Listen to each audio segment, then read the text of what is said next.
हरे Krishna Kanhaiya ji seated class में आपका स्वागत है।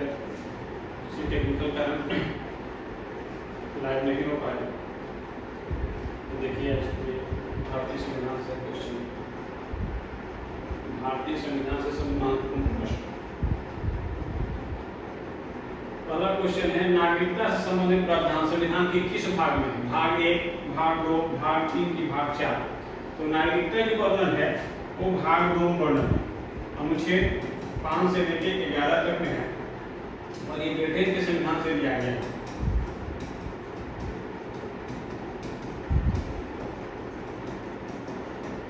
ब्रिटेन के संविधान से लिया गया है।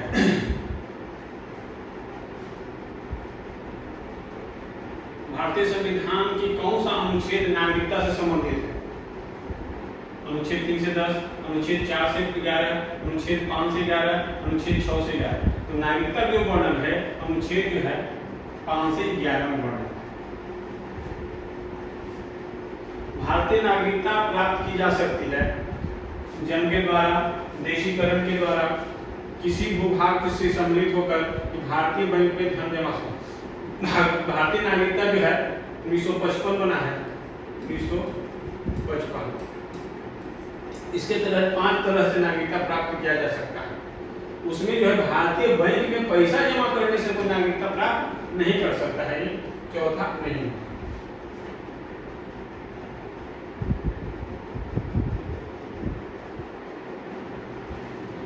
किस देश में दोहरी नागरिकता का प्रावधान है? सिद्धांत स्वीकार किया गया? भारत, कनाडा, ऑस्ट्रेलिया, संयुक्त राज्य अमेरिका। तो भारत में जो है एकल नागरिकता है।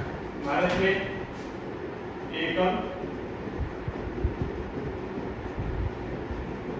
एकल नागरिकता का प्रावधान है। संयुक्त राज्य में जो है दोहरी नागरिकता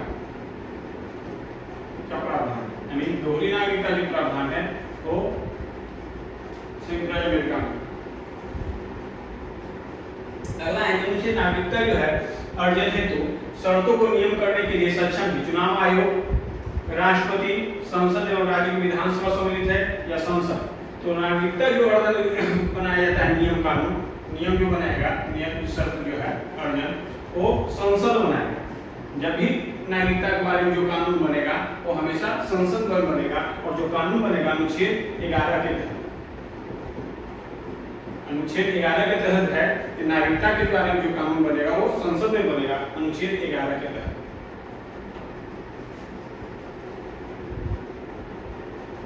नागरिकता अधिनियम 1955 के अंतर्गत पंजीकरण द्वारा भारतीय नागरिकता प्राप्त करने के लिए भारतीय मूल के व्यक्ति को भारत में कितने वर्ष बिताना होगा?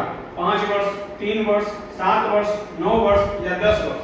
तो अधिनियम 1955 के तहत जो है पंजीकरण द्वारा, रजिस्ट्रेशन द्वारा भारतीय नागरिकता प्राप्त करने के लिए कम से कम जो है 7 वर्ष आपको रहना होगा। नागरिकता संशोधन अधिनियम 19 के उद्देश्य क्या है?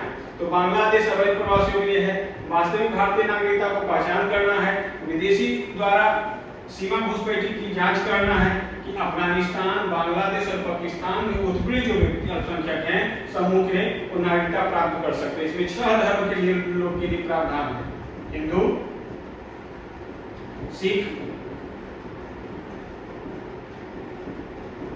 सिख धर्म, बौद्ध धर्म, जैन धर्म, पारसी, हिंदू, सिख धर्म, बौद्ध धर्म, जैन धर्म, पारसी और ईसाई धर्म।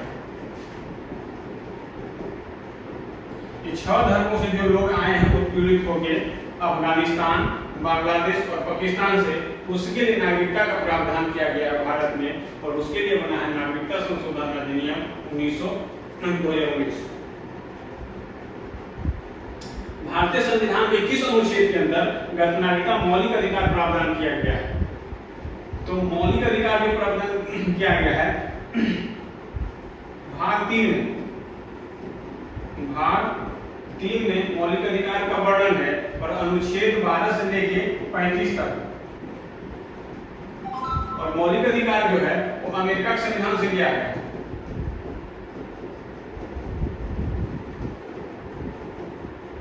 संविधान से लिया गया है और मूल में जो मौलिक अधिकार था वो 7 था। मूल में 7 मौलिक अधिकार था, लेकिन वर्तमान में जो है वो 6 है। संपत्ति के अधिकार को 44वां संविधान संशोधन 1978 में हटा दिया गया है। तो इसको रखा कहाँ गया है? तो कानून के अधिकार अनुच्छेद 301 के तहत। मूल में जो मौलिक अधिकार था वो 7, मूल मतलब शुरुआती दौर में 7 मौलिक अधिकार था। वर्तमान में कितना है? तो 6 है। तो हटाया किसको गया है? तो संपत्ति के अधिकार को हटाया गया है कि संविधान संशोधन करके। तो 44वां संविधान संशोधन 1978 करके इसको हटाया गया है। रखा कहाँ गया है? तो कानून के अधिकार के तहत अनुच्छेद 301 के तहत। और मौलिक अधिकार जो है भाग 3 में है, अनुच्छेद 12 से लेकर 35 तक है, और ये अमेरिका के संविधान से लिया गया है, यानी दूसरा ऑप्शन 12 से 35। भारतीय संविधान में समता का अधिकार 5 अनुच्छेद द्वारा प्रदान किया गया है। अनुच्छेद 16 से 20, 15 से 18, 19 या 14 से 18 या 13 से 17। तो मौलिक अधिकार समता और समानता का अधिकार जो है अनुच्छेद 14 से लेके 18 तक है। अनुच्छेद 14 में है कि सभी के लिए कानून बनेगा और सब पर समान रूप से लागू होगा। अनुच्छेद 14 और 15 में है कि जाति धर्म लिंग के आधार पर व्यक्ति के जीवन के किसी भी क्षेत्र में भेदभाव नहीं किया जाएगा। अनुच्छेद 16 में है सभी के लिए समान अवसर, अभी नियोजन नियुक्ति जो बाहर निकलेगा उसमें सबको समान अवसर मिलेगा, लेकिन अब बात में है SC ST। 17 में है अनुच्छेद अस्पृश्यता का अंत, यानी छुआछूत का अंत का कहा गया अनुच्छेद 17 में। और 18 में है मुखाग्यों का अंत। अगर कोई व्यक्ति किसी अन्य देश से बिना राष्ट्रपति की अनुमति के कोई उपाधि स्वीकार नहीं करेगा, अनुच्छेद 18 के तहत। और अनुच्छेद 18 के तहत ही भारत रत्न, पद्म विभूषण जो पुरस्कार दिया जाता है अनुच्छेद 18 के तहत। संविधान के किस अनुच्छेद में कानून के समान संरक्षण की प्रावधान किया गया है? अनुच्छेद 12, अनुच्छेद 13, अनुच्छेद 14 कि अनुच्छेद 15? तो आंसर होगा आपको अनुच्छेद 14। संविधान के किस प्रावधान द्वारा अस्पृश्यता का उन्मूलन किया गया है? अनुच्छेद 14, अनुच्छेद 17, अनुच्छेद 21 या अनुच्छेद 19? अस्पृश्यता का जो कहा गया है अनुच्छेद 17 में है। छुआछूत का अंत के बारे में बताया अनुच्छेद 17 में। अनुच्छेद 21 में है जीवन जीने का अधिकार।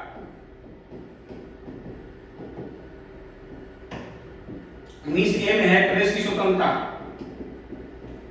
19 पंचेत्र का स्वतंत्रता दिया गया। भारतीय संविधान में स्वतंत्रता का अधिकार 4 अनुच्छेद द्वारा प्रदान किया जाता है, 19 से लेकर 22 तक, 16 से 19 तक, 17 से 20 तक या 18 से 21 तक। तो स्वतंत्रता का जो अधिकार है वो अनुच्छेद 19 से लेकर 22 तक है। 19 में है ए में है प्रेस की स्वतंत्रता, और 19A B C करके है, इसमें है कोई व्यक्ति किसी अन्य देश में आवागमन कर सकता है, रह सकता है, व्यापार कर सकता है, जीवोपार्जन कर सकता है ना, धरना प्रदर्शन कर सकता है, संघ बना सकता है। अनुच्छेद 19 में नहीं।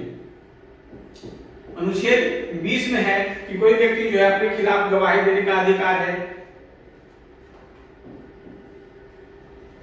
और 19-20 में ही है कि जो कानून बनेगा उसी के अनुसार जो है सजा मिलेगा, और एक बार एक अपराध के लिए एक ही बार सजा मिलेगा। अनुच्छेद 20। अनुच्छेद 21 में है जीवन जीने का अधिकार, इसी को दैहिक स्वतंत्रता भी बोलते हैं।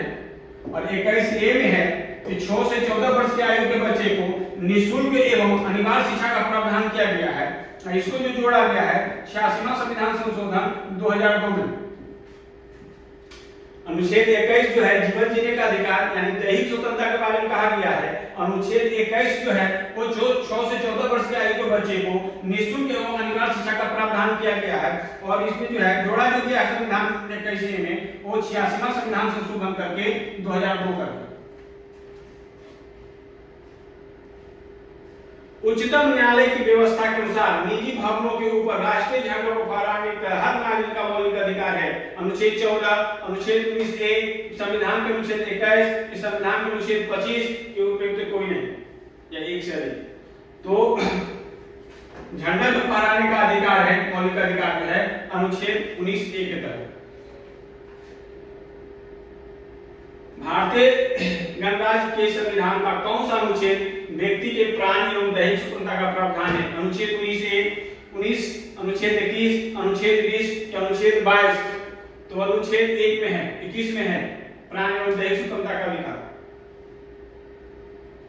भारतीय संविधान का कौन सा अनुच्छेद व्यक्ति को विदेशी यात्रा के अधिकार को संरक्षण प्रदान करता है? 14, 21, 19 या इसमें से कोई नहीं? तो अनुच्छेद 21। भारतीय संविधान संशोधन करके शिक्षा का अधिकार कब जोड़ा गया? 1 अप्रैल 2010, 1 अगस्त 2010, 1 अक्टूबर 2010, 1 अगस्त 2010, 1 अप्रैल 2010 को। निम्नलिखित में से कौन सा एक मानव अधिकार भारतीय संविधान के अंतर्गत मौलिक अधिकार है? सूचना का अधिकार, काम का अधिकार, शिक्षा का अधिकार कि मकान का अधिकार? तो शिक्षा का अधिकार में दिया गया है मौलिक अधिकार में 21A में। इसको 86वां संविधान संशोधन में जोड़ा गया है 2002।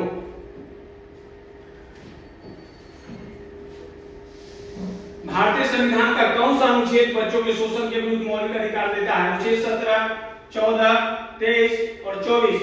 तो 24 में है कि 14 वर्ष से कम आयु के बच्चे को 14 वर्ष से कम आयु के बच्चे को कल कारखाना या जो भी खिमरा काम में आप नहीं रख सकते हैं, अनुच्छेद 24 के तहत। अनुच्छेद 23 में है कि दोनों जो है शोषण के विरुद्ध अधिकार में आता है, शोषण के विरुद्ध अधिकार। 23 में है कि कोई व्यक्ति जो है किसी व्यक्ति का खरीद बिक्री नहीं कर सकता है, खरीद बिक्री नहीं कर सकता है। कोई व्यक्ति एक इंसान दूसरे इंसान की खरीद बिक्री नहीं कर सकता है। और इसमें एक चीज और कहा गया है कि जबरन आप किसी से श्रम नहीं करवा सकते हैं, जबरन आप कोई काम किसी से नहीं करवा सकते हैं, अनुच्छेद 23 के तहत। अनुच्छेद 24 है जो 14 वर्ष के कम आयु के बच्चे को निःशुल्क एवं नहीं, 14 वर्ष से कम आयु के बच्चे को आप कल कारखाना जोखिम वाला काम में आप नहीं रख सकते। किसी अपराध के अभियुक्त को स्वयं अपने विरुद्ध गवाह देने के लिए बाध्य नहीं किया जा सकता है। भारतीय संविधान के किस अनुच्छेद में प्रावधान है? अनुच्छेद 20, अनुच्छेद 21, अनुच्छेद 22 या अनुच्छेद 74? तो ये वर्णन है अनुच्छेद 20 में। किसी व्यक्ति को एक ही अपराध के लिए एक बार ही अभियोजित किया जाएगा और दंडित नहीं किया जा सकता है। अपराध के लिए दोषी सिद्ध संबंध के ऊपर जो है संरक्षण किस अनुच्छेद के अंतर्गत दिया गया है? अनुच्छेद 19, अनुच्छेद 20, अनुच्छेद 21, अनुच्छेद 22? तो अनुच्छेद 20। बंदी बनाए गए व्यक्ति को मौलिक अधिकार की रक्षा किस अनुच्छेद के तहत है? अनुच्छेद 15, अनुच्छेद 21, अनुच्छेद 17, अनुच्छेद 22? तो अनुच्छेद 22। अनुच्छेद 22 में 3 तरह का अधिकार दिया गया है। अगर कोई व्यक्ति को गिरफ्तार किया जाता है तो उसको कारण बताना होगा, किस कारण से आप पकड़ रहे हैं। 24 घंटा के अंदर दंडाधिकारी के सामने पेश करना होगा, आने जाने का समय छोड़कर। और अगला है, तीसरा है, आप मनपसंद का वकील रख सकते हैं। अनुच्छेद 22 में है, स्वतंत्रता का अधिकार में है कि अनुच्छेद 22 के तहत अगर कोई गिरफ्तार पुलिस करता है तो उनको बताना होगा, कारण बताना होगा, किस कारण से आप पकड़ रहे हैं। पहला है कारण बताना, दूसरा है 24 घंटे के अंदर दंडाधिकारी के सामने पेश करना होगा और आने जाने का समय छोड़कर। और आप मनपसंद के वकील रख सकते हैं, वकील से आप सलाह ले सकते हैं, मशवरा ले सकते हैं। भारतीय संविधान के अनुच्छेद 25 संबंधित है समानता के अधिकार से, संपत्ति के अधिकार से, धर्म स्वतंत्रता से या व्यक्ति स्वतंत्रता से। तो धार्मिक स्वतंत्रता का अधिकार है। भारतीय संविधान 25 में कि कोई व्यक्ति किसी भी धर्म को मान सकता है, उसका प्रचार प्रसार कर सकता है। 25 में, अनुच्छेद 25 में है कि कोई व्यक्ति किसी धर्म को मान सकता है, उसका प्रचार प्रसार कर सकता है। अगला है, भारतीय संविधान में निम्नलिखित अनुच्छेद में यह व्यवस्था की गई है कि सभी अल्पसंख्यकों को अपनी रुचि के शिक्षण संस्थान खोलने का या प्रशासन का अधिकार है। अनुच्छेद 28, अनुच्छेद 29, अनुच्छेद 30 या अनुच्छेद 31? तो अनुच्छेद 30।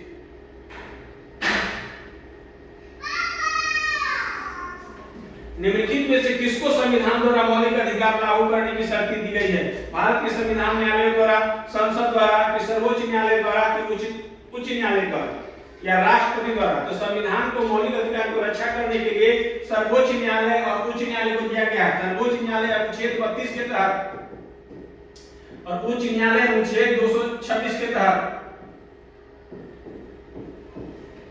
आप न्यायालय में जा सकते हैं, या जो मौलिक अधिकार से संबंधित रिट जारी करेगा अनुच्छेद 32 के तहत। मौलिक अधिकार का संरक्षण है न्यायपालिका, कार्यकारिणी, संसद, इनमें से कोई नहीं। तो मौलिक अधिकार का जो संरक्षण करता है वो न्यायपालिका करता है। निम्नलिखित में से किस एक अधिकार को डॉक्टर भीमराव अंबेडकर द्वारा संविधान की आत्मा कहा है? धर्म की स्वतंत्रता का अधिकार, संपत्ति का अधिकार, समानता का अधिकार, संवैधानिक उपचारों का अधिकार। तो संवैधानिक उपचारों का अधिकार को भीमराव अंबेडकर कहे हैं संविधान की आत्मा। भारत के संविधान के किस अनुच्छेद के अंतर्गत भारत का उच्चतम न्यायालय नागरिकों के मूल अधिकारों के परिवर्तन के लिए विभिन्न रिट जारी करने का अधिकार रखता है? अनुच्छेद 32, अनुच्छेद 132, 33, 226। तो उच्चतम न्यायालय जो रिट जारी करता है अनुच्छेद 32 के तहत, और उच्च न्यायालय जो करता है हाई कोर्ट वो अनुच्छेद 226 के तहत। वर्तमान समय में भारतीय संविधान के अंतर्गत संपत्ति का अधिकार एक है। मौलिक अधिकार, वैधानिक अधिकार, नैतिक अधिकार के अनुच्छेद इनमें से कोई नहीं। तो संपत्ति के अधिकार जो है वो वैधानिक अधिकार है, या इसी में रहेगा कहीं वैधानिक ना रखे कानून अधिकार, अनुच्छेद 301 के तहत रखा गया है। संपत्ति के मौलिक अधिकार को कब समाप्त किया गया? तो 1978 में संविधान 44वां संविधान संशोधन करके, 82 में 86वां करके, 73 में 31वां करके, इनमें से कोई नहीं। तो 44वां संविधान संशोधन होता है 1978 में, जिसमें संपत्ति के अधिकार को हटाकर कानून के अधिकार के तहत रखा जाता है। कल्याणकारी राज्य की संकल्पना समावेश भारत के किस संविधान में है? राज्य के नीति स्तर 4वीं अनुसूची में, मौलिक अधिकार में, प्रस्तावना में। तो राज्य के नीति निर्देशक तत्व में। भारतीय संविधान में सम्मिलित नीति निर्देशक तत्वों की प्रेरणा हमें किस संविधान में प्राप्त होता है? ऑस्ट्रेलिया से, अमेरिका से, फ्रांस से, आयरलैंड से। तो नीति निर्देशक सिद्धांत जो लिया गया है वो आयरलैंड के संविधान से लिया गया है। अनुच्छेद 36 से लेके 51 तक में वर्णन है। अनुच्छेद 36 से लेके 51 तक में वर्णन है नीति निर्देशक सिद्धांत। समान कार्य के लिए समान वेतन प्रावधान संविधान के किस अनुच्छेद में दिया गया है? मौलिक अधिकार में, राज्य के नीति निर्देशक सिद्धांत में, मौलिक कर्तव्य या आर्थिक अधिकार। तो राज्य के नीति निर्देशक सिद्धांत में दिया गया है अनुच्छेद 39 में, समान कार्य के लिए समान वेतन। निम्नलिखित में से कौन एक मौलिक अधिकार नहीं है? उत्पीड़न के खिलाफ अधिकार, समान कार्य के लिए समान वेतन, कानून की बराबरी, धर्म की स्वतंत्रता का अधिकार। तो समान काम के लिए समान वेतन जो है वो मौलिक अधिकार नहीं है, राज्य के नीति निर्देशक सिद्धांत में। भारत में निम्नलिखित में से किसके अंतर्गत पंचायती राज प्रणाली व्यवस्था की गई है? मौलिक अधिकार, मौलिक कर्तव्य, राज्य के नीति निर्देशक सिद्धांत, चुनाव आयोग। तो राज्य के नीति निर्देशक सिद्धांत है अनुच्छेद 40, इसमें वर्णन है पंचायती राज के बारे में। पंचायती राज का गठन जो किया गया है अनुच्छेद 40 के तहत। भारत में न्यायपालिका या कार्यपालिका का पृथक्करण किससे निर्देशित है? संविधान की उद्देशिका में, राज्य के नीति निर्देशक तत्व में है द्वारा, कि संविधान की 7वीं अनुसूची में, कि परंपरा के आवाज द्वारा। तो राज्य के नीति निर्देशक सिद्धांत में अनुच्छेद 50 के तहत।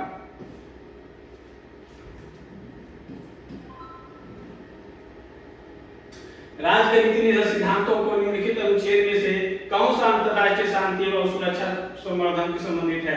अनुच्छेद 51, 48 का, 43 का, 41। अनुच्छेद 51 में है अंतरराष्ट्रीय शांति और सुरक्षा का प्रावधान किया गया है राज्य के नीति निर्देशक सिद्धांत में।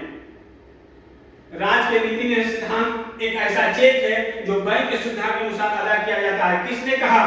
B.R. अम्बेडकर, के.एम. मुंशी ने, डॉक्टर राजेंद्र प्रसाद या के.टी. शाह। भारतीय संविधान के भाग 4 में दिए गए निर्देशक सिद्धांतों के कौन सा जो है सूचीबद्ध है? समान कार्य के लिए समान वेतन, सही है। समान नागरिक संहिता, अनुच्छेद 44। छोटे परिवार के मानदंड नहीं, प्राथमिक स्तर पर मातृभाषा इसमें भी नहीं, यानी पहला और दूसरा। निम्नलिखित में से किसकी स्तुति पर भारतीय संविधान में मूल कर्तव्य को शामिल किया गया? मूल कर्तव्य लाया गया है उसके संविधान से। मूल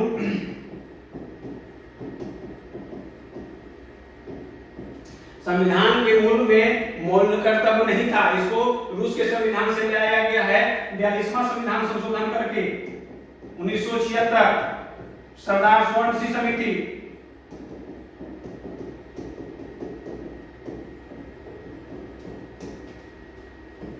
मूल में जो है मौलिक कर्तव्य शामिल नहीं था, इसको रूस के संविधान से लिया गया है और इसमें 42वां संविधान संशोधन 1976 के द्वारा सरदार स्वर्ण सिंह समिति की अनुशंसा पर सिफारिश पर इसको संविधान में जोड़ा गया है। तो तीसरा ऑप्शन सरदार स्वर्ण सिंह समिति। मूल कर्तव्य का उल्लेख संविधान में कब किया गया? संविधान के निर्माण के समय 26 जनवरी 1950 को 42वां संविधान संशोधन करके 41वां संविधान संशोधन करके नहीं, 42वां संविधान संशोधन करके इसको जोड़ा गया 1976 में। किस संविधान संशोधन द्वारा भारतीय संविधान में नागरिकता के मूल कर्तव्यों को शामिल किया गया है? 42वां संशोधन, 56वां संशोधन, 73वां संशोधन? Repeat question.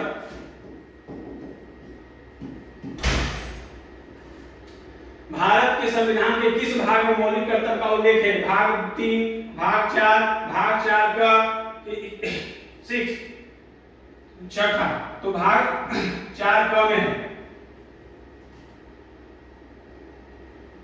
एक नागरिक के मूल कर्तव्य में निम्नलिखित में से कौन सा कर्तव्य सम्मिलित नहीं है? प्राकृतिक पर्यावरण सुरक्षा के संवर्धन, सही है। स्वतंत्रता के लिए राष्ट्रीय आंदोलन को प्रेरित करने वाले उच्च आदर्शों को संजोए रखे उनका पालन करना, सही है। अस्पृश्यता को मिटाने के लिए प्रयास नहीं, अस्पृश्यता लाया गया है मौलिक अधिकार में। वैज्ञानिक दृष्टिकोण, मानववाद और ज्ञान अर्जन की सुरक्षा का भाव व्यवस्था, ये भी सही, यानी तीसरा आंसर होगा। भारतीय संविधान में किस कर्तव्य को मौलिक कर्तव्य के रूप में निर्धारित किया गया है? देश की रक्षा करना, आयकर अदा करना, हमारी सामाजिक संस्कृति गौरवशाली परंपरा को परीक्षण करना, सार्वजनिक संपत्ति की सुरक्षा करना, नीचे दिए कौन सा कुछ सही है? तो देश की रक्षा करना और आयकर देना, इनकम टैक्स इसमें बढ़ना नहीं है, यानी दूसरा नहीं होगा। पहला, तीसरा और चौथा, पहला, तीसरा और चौथा, चौथा ऑप्शन। भारतीय संविधान के अंतर्गत निम्नलिखित में से कौन सा मूल कर्तव्य नहीं है? लोक चुनाव को मतदान करना, वैज्ञानिक प्रवृत्ति विकसित करना, सार्वजनिक संपत्ति की सुरक्षा करना, इस संविधान के प्रति निष्ठावान रहना और उसके आदर्शों का सम्मान करना। तो पहला आंसर होगा लोक चुनाव आयोग मतदान करना, ये मूल कर्तव्य में नहीं है, बाकी तीनों है, आंसर पहला हो जाएगा। निम्नलिखित में कौन सा एक सुनिश्चित नहीं है?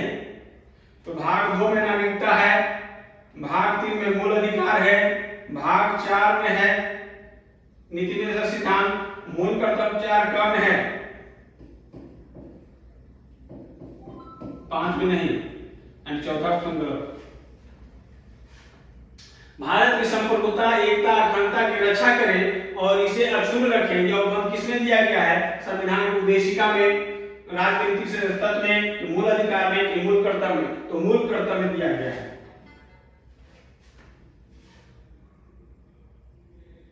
राज्य के नीति सिद्धांतों को भारतीय संविधान में शामिल किए जाने का उद्देश्य क्या है? राजनीतिक प्रजातंत्र स्थापित करना, सामाजिक प्रजातंत्र स्थापित करना, कि गांधीवाद प्रजातंत्र स्थापित करना, कि सामाजिक आर्थिक प्रजातंत्र स्थापित करना? तो चौथा आंसर होगा सामाजिक आर्थिक प्रजातंत्र स्थापित करना भारतीय संविधान में लाना है, राज्य के नीति सिद्धांत का अर्थ है, उद्देश्य है। निम्नलिखित में से कौन सा एक राज्य के नीति सिद्धांत जो है का उद्देश्य नहीं है? तो कल्याणकारी राज्य, सामाजिक आर्थिक न्याय सुनिश्चित करना, एक धार्मिक राज्य की स्थापना नहीं, धार्मिक राज्य स्थापना करना नहीं है, यानी तीसरा आंसर हो जाएगा। एक धर्मनिरपेक्ष राज्य की स्थापना करना, ये सही है। नागरिकता से संबंधित प्रावधान संविधान के किस भाग में है? पहले भी आया भाग 2। भारतीय संविधान का कौन सा अनुच्छेद नागरिकता से संबंधित है? तो 5 से 11। चलिए आज के लिए इतना ही, धन्यवाद।